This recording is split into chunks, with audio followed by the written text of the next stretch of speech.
di mana ada eh, beberapa anggota keluarga yang kemudian ikut tertimbun, tetapi yang terkonfirmasi saat ini hilang, yang diterima BNPB itu baru satu korban hilang.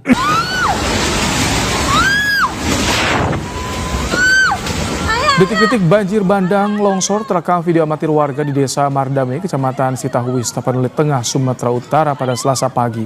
4 orang yang merupakan satu keluarga meninggal dunia setelah rumah yang ditempati tertimbun longsor.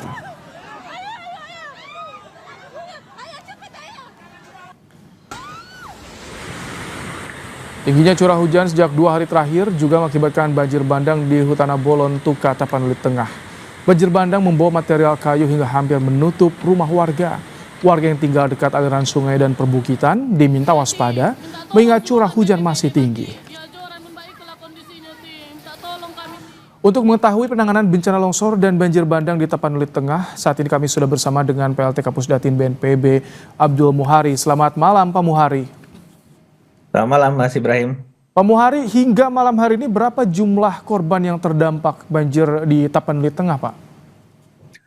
Ya, sebenarnya ini masih dalam proses pendataan, jadi informasi yang secara resmi disampaikan oleh BPBD Kabupaten Tapanuli Tengah itu memang ada satu rumah di mana ada eh, berapa anggota keluarga yang kemudian ikut tertimbun, tetapi yang terkonfirmasi saat ini hilang, yang diterima BNPB itu baru satu korban hilang.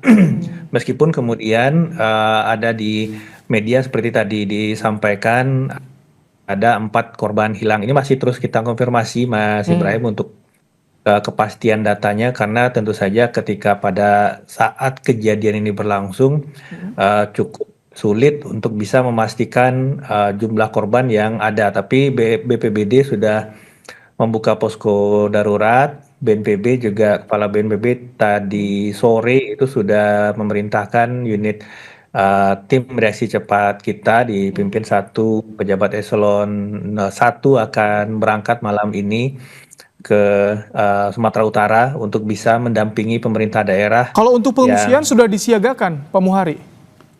Untuk pengungsian sebenarnya jumlah memang jadi ini ada 2 kejadian Mas Ibrahim, ada banjir, ada longsor. Nah, untuk longsor itu limited, artinya daerah terdampaknya kecil. Jumlah rumah yang terdampak terdampak longsor ini sedikit, berbeda dengan banjirnya. Banjirnya memang ada cukup luas dan ini juga masih kita data. Jadi ini kalau kita bicara pengungsian itu ada dua kejadian. Kalau untuk longsornya sendiri kita masih fokus tadi melihat berapa sebenarnya korban yang terdampak, terdampak, apakah memang harus dibuka pengungsian terpusat dalam satu kawasan atau masyarakat yang terdampak dan berpotensi terdampak kita ungsikan dulu sementara karena hanya beberapa kakak. Nanti kita sambil melakukan kaji cepat situasi. Ini statusnya bagaimana Pak Muhari? Sudah tanggap darurat di Tapanuli Tengah? Saat ini pemerintah daerah sedang membuat SK Bupati untuk penetapan status tanggap darurat. BNPB tetap mendampingi supaya intervensi pemerintah pusat bisa langsung masuk kalau status ini sudah ditetapkan oleh pemerintah daerah. Untuk distribusi logistik bagaimana ke sana? Penanganan korban gimana, Pak Muhari?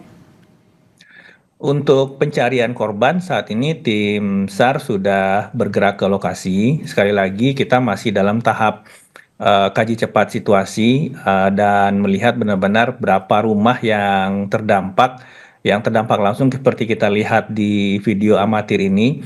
Itu ada satu rumah sebenarnya yang terdampak langsung yang memang ada beberapa anggota keluarga di dalam rumah tersebut.